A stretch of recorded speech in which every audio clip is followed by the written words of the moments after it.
Selamat malam Ibu Dinda, selaku dosen perilaku konsumen, kami kelompok 10 akan mencoba menjelaskan pertemuan 10 materi tentang pembelajaran dan mekanisme sistem memori dari konsumen.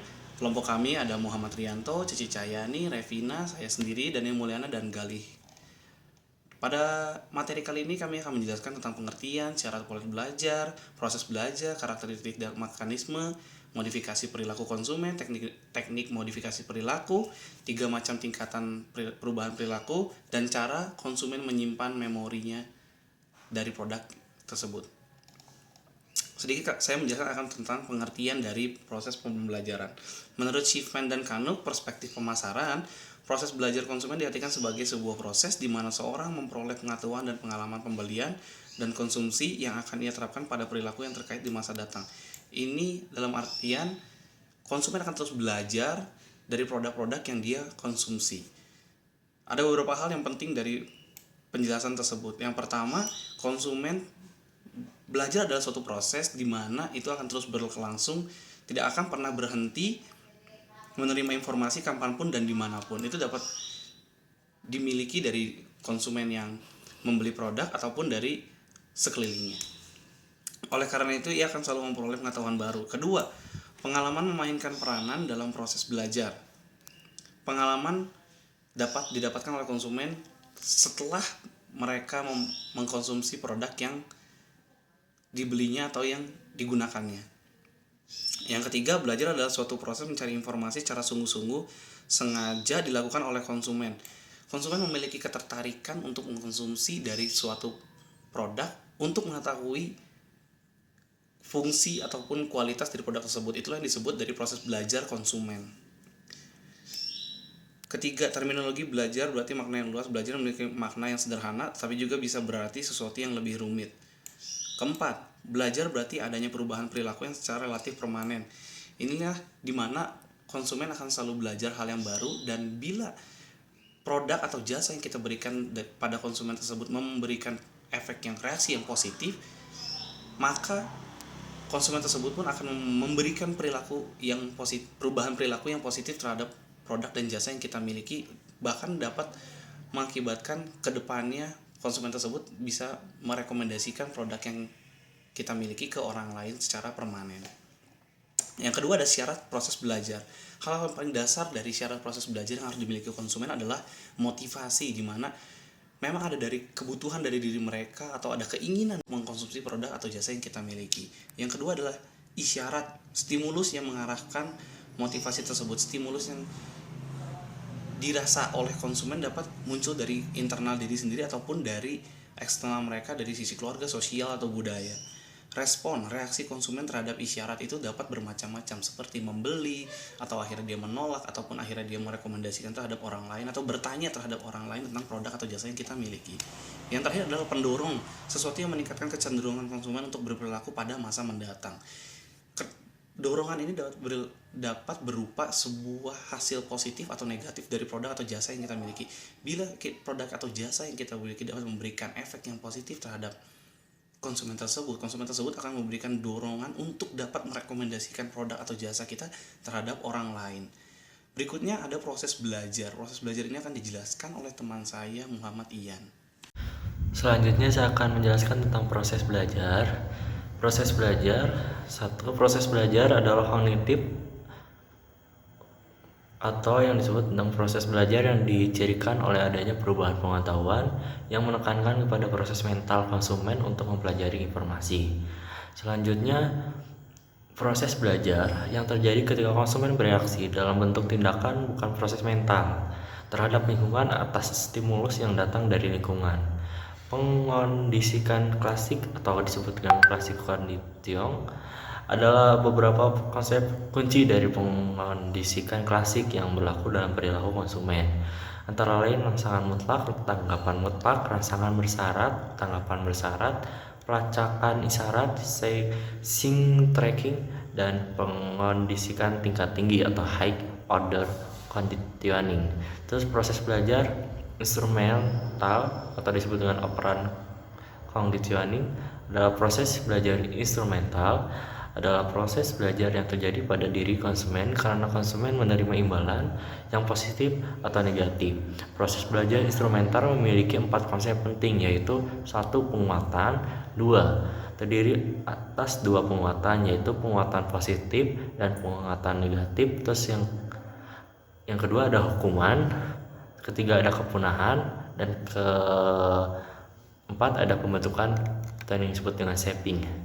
Terus selanjutnya saya akan menjelaskan 3 konsep utama proses belajar pengondisian klasik. 1. Pengulangan adalah proses menyampaikan pesan kepada konsumen berulang kali dengan frekuensi yang berkali-kali. Produsen berusaha untuk melakukan pengulangan stimulus yang disampaikan kepada konsumen, termasuk nama merek produk. Terus yang kedua ada generalisasi stimulus. Generalisasi stimulus adalah kemampuan seorang konsumen untuk bereaksi sama terhadap stimulus yang relatif berbeda. Pemahaman generalisasi stimulus biasanya diterapkan dalam pemasaran untuk membuat merek dan kemasan. Terus yang ketiga ada diskriminasi stimulus, adalah lawan kata dari generalisasi stimulus kepada konsumen yang diharapkan bisa mengambil kesimpulan yang berbeda dari beberapa stimulus yang mirip satu dengan yang lainnya, seperti positioning dan differentiation atau yang disebut diferensiasi. Terus selanjutnya tentang slide modifikasi perilaku. Dorongan permintaan untuk melakukan suatu tindakan kepada seseorang. Barangkali setiap orang yang pernah memesan makanan di restoran fast food pernah menjumpai dorongan. 1. Teknik banyak permintaan, many asking. Terus yang kedua ada prinsip resiprositas. Terus yang ketiga ada peran commitment. Terus ada labeling. Terus ada yang kelima ada insentif. Yang keenam ada ukuran pengenalan dan ingatan uji P. Terus yang ketujuh ada tanggapan kognitif terhadap iklan. Ke-8 juga ada sikap dan perilaku. Dan ke-9 juga ada ekuitas merek atau brand equity. Perilaku. Dorongan permintaan untuk melakukan suatu tindakan kepada seseorang. Barangkali setiap orang yang pernah memesan makanan di restoran fast food pernah menjumpai dorongan. 1. Teknik banyak permintaan, many asking. Terus yang kedua ada prinsip resiprositas. Terus yang ketiga ada peran commitment. Terus ada labeling. Terus ada yang kelima ada insentif. Yang keenam ada ukuran pengenalan dan ingatan uji P. Terus yang ketujuh ada tanggapan kognitif terhadap iklan. Ke-8 juga ada sikap dan perilaku. Dan ke-9 juga ada ekuitas merek atau brand equity. Oke, saya Galih di sini akan menjelaskan karakteristik utama dan mekanisme sistem memori.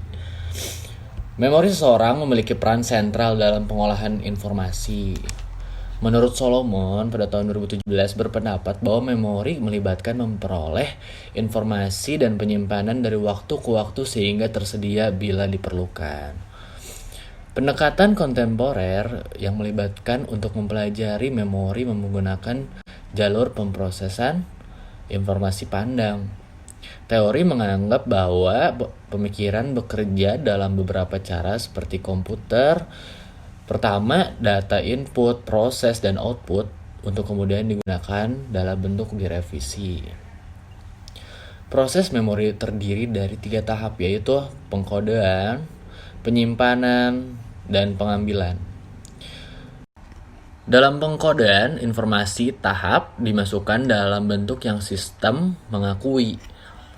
Berikutnya, informasi terintegrasi dengan apa yang sudah dalam memori dan kemudian disimpan untuk digunakan nanti pada tahap terakhir, yaitu pengambilan.